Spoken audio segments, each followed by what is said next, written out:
Welcome back to Koeli's blog and kitchen. আপনারা দেখছেন কোয়েলির ব্লগ এবং কিচেন। বাই দ্য ওয়ে, আমি কোয়েলি। আজকে আমি আপনাদের খুব সুন্দর একটা চিকেন রেসিপি দেখাবো। এটার নাম হচ্ছে গন্ধরাজ চিকেন, এটাকে লেমন চিকেনও বলতে পারেন। তো কীভাবে আমি বানাচ্ছি সেটা দেখতে থাকুন। নর্মাল গন্ধরাজ চিকেন যেরকম হয় তার থেকে কিন্তু এই রেসিপিটা একেবারেই আলাদা। এর জন্য এখানে আমি চিকেন নিয়ে নিয়েছি, লাগছে দই, লেবু কেটে নিয়েছি, লাগছে নুন, আদা, রসুন,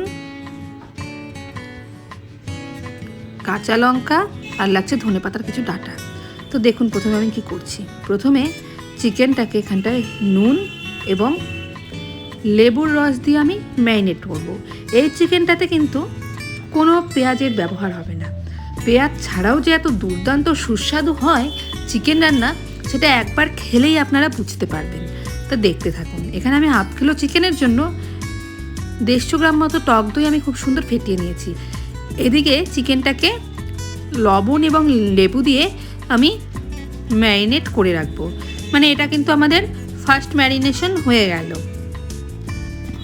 আর দেখুন লেগ পিসটাকে এভাবে কেটে কেটে নিয়েছি যাতে করে ভালো করে লবণ ঢুকে যায়। আর বাদ বাকি কী মশলা লাগবে সেটা আস্তে আস্তে দেখতে থাকুন। এদিকে আমি আদা, রসুন, কাঁচা লঙ্কা আর ধনেপাতার যে ডাঁটাটা ছিল সেটাকে আমি ভালো করে পেস্ট করে নিয়েছি। আর যে দইটা আমি ফেটিয়ে নিয়েছি, দইয়ের মধ্যে সেই মিশ্রণটা দিয়ে খুব ভালো করে আমি চামচ দিয়ে ঘেটে নিচ্ছি। আমি এখানটায় 2 টুকরো লেবু নিয়েছিলাম, একটা ইউজ করেছি আর একটা পরে ইউজ করব। কোথায় করব সেটা দেখতে পাবেন। এইবার লবণ দিয়ে 20 মিনিট মেখে রেখে তারপর দইয়ের সঙ্গে ওই মিশ্রণটা মিশিয়ে দিয়ে দিলাম চিকেনটা। তো চিকেনটা দইয়ের মধ্যে দিয়ে খুব ভালো করে ম্যারিনেট করে নিতে হবে। খুব ভালো করে ম্যারিনেট আমার করা হয়ে গেছে। এবার ঢাকা দিয়ে আমি 1 ঘন্টা রেখে দিব মিনিমাম।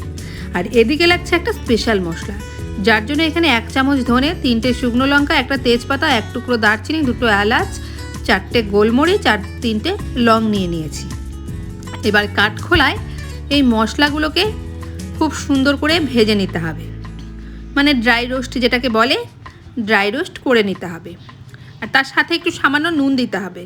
নুন দিয়ে করলে না তাহলে খুব ভালো মিহি হয় জিনিসটা, মশলাটা খুব ভালো হয় আর এটাকে গুঁড়ো করাটাও খুব সুবিধা হয়। তা সেই জন্য নুন দিয়ে খুব ভালো করে কিন্তু এটাকে নেড়ে চেড়ে একদম লো ফ্লেমে ভেজে নিচ্ছি মশলাটাকে। তো 2-3 মিনিট ভাজার পর ফিরে এলাম। দেখুন বন্ধুরা, মশলার কালার কিন্তু হালকা হালকা চেঞ্জ হয়েছে আর লবণটার কালারও দেখতে পাচ্ছেন হালকা চেঞ্জ হয়েছে।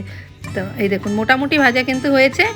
আমি একদম লো ফ্লেমে কিন্তু নাড়াচাড়া করছি। এবার কিন্তু গ্যাসের ফ্লেমটা আমি অফ করে দিয়েছি, দিয়ে এই গরমেই নাড়াচাড়া করে ভাজা হয়ে গেছে। এটাকে নামিয়ে আমি গুঁড়ো করে নেব।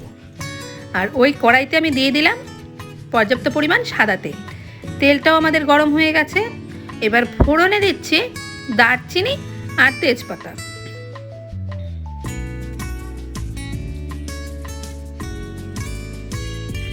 দারচিনি তেজপাতা থেকে একটু খুব সুন্দর সেন্ট বেরিয়েছে। এইবার এখানটায় দিয়ে দিচ্ছি ম্যারিনেট করা চিকেনগুলো। একবারে কিন্তু গ্রেভিটা দেবেন না, তাহলে কিন্তু তেল ছিটে আসতে পারে। তো সেই জন্য আমি প্রথমে চিকেনগুলোকে দিয়ে নিচ্ছি এভাবে, তারপর কিন্তু আমি গ্রেভিটা তেলের মধ্যে দেব। না হলে একবারে দিলে কি হবে, পুরো তেল কিন্তু ছিটে যাবে। আমি আবারও বলছি। তো দেখুন এইভাবে চিকেনটা আমার দেওয়া হয়ে গেছে, দিয়ে একটুখানি ভালো করে নাড়াচাড়া করে নিচ্ছি। একটুখানি নাড়াচাড়া করে ছড়িয়ে দিয়ে এইবার আমি দিয়ে দিলাম এখানটায় গ্রেভিটা। প্রথমে চিকেন দিলে একটু সামান্য জল জল ছাড়ে, তো তারপর গ্রেভিটা দিলে অত ফোটে না। তো দিয়ে তারপর সব কিছু একসঙ্গে ভালো করে নাড়াচাড়া করে দিতে হবে। আর একদম লো ফ্লেমে কিন্তু রান্নাটা করতে হবে বন্ধুরা। 10 মিনিট পর ফিরে এলাম বন্ধুরা। দেখুন কতটা জল ছেড়েছে চিকেন এবং দই থেকে, দেখতেই পাচ্ছেন। এখানে কিন্তু কোনো জল ইউজ করা হয়নি। তো আমি কিন্তু এবার এটা ঢাকা দিয়ে দিলাম। ফিরে আসবো 15 মিনিট বাদে। 15 মিনিট বাদে দেখুন বন্ধুরা কতটা সুন্দর ঝোলটা ফুটছে। দেখতেই পাচ্ছেন যতটা জল ছেড়েছিল তার থেকে কিন্তু অনেকটা শুকিয়ে এসছে আর কালার কিন্তু একটু হালকা হালকা চেঞ্জ হচ্ছে। তো দেখুন বন্ধুরা, এবার এখানটায় দিয়ে দিলাম স্বাদ মতো নুন।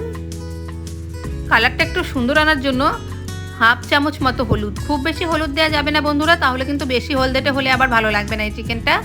তো এই দেখুন সামান্য হলুদ দিয়ে নাড়াচাড়া করে দিচ্ছি। আর মশলা থেকে কিন্তু তেল ছাড়ছে, বুঝতেই পারছেন।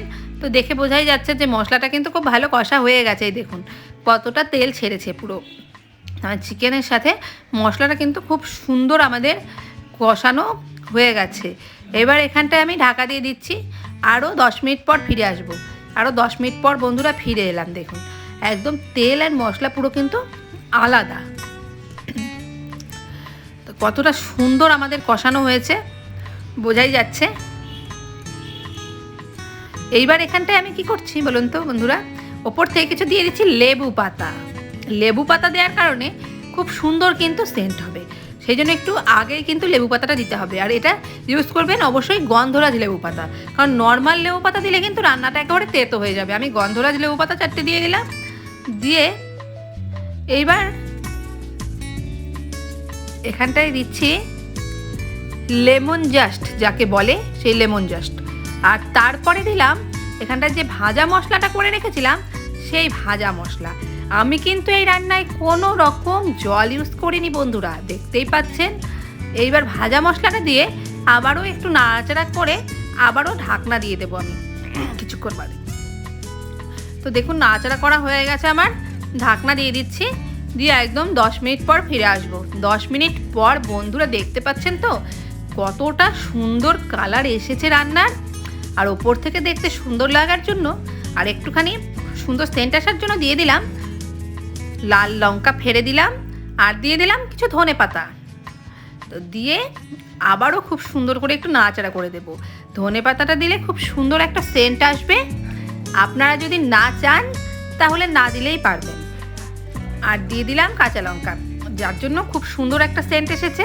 দেখুন আরও 5 মিনিট ধরে নাড়াচাড়া করার পর ঝোল কিন্তু একেবারে রেডি। তো শুধুমাত্র চিকেনটা সেদ্ধ হওয়ার জন্য আমি আরও 5 মিনিট মতো ঢাকা দেবো। ফিরে এলাম 5 মিনিট বাদে। দেখুন বন্ধুরা পুরো ঝোল আমার ফুটে উঠেছে, দেখতেই পাচ্ছেন যে কতটা সুন্দর হয়েছে। এইবার আমি কি করলাম, উপর থেকে একটু লেবুর রসটা দিয়ে দিলাম, কারণ লেবুর রসটা দিলে খুব সুন্দর একটা টেস্ট আসে। তা আমার রান্না তো একেবারেই কমপ্লিট। আমি গ্যাসের ফ্লেম বন্ধ করে দিয়েছি। দেখুন বন্ধুরা কতটা সুন্দর লাগছে কালারটা, আর দেখতে যতটা সুন্দর না খেতে তো অসাধারণ বন্ধুরা। এবার শুধুমাত্র সার্ভ করার পালা। আমি এভাবে সার্ভ করে নিয়েছি বন্ধুরা দেখুন।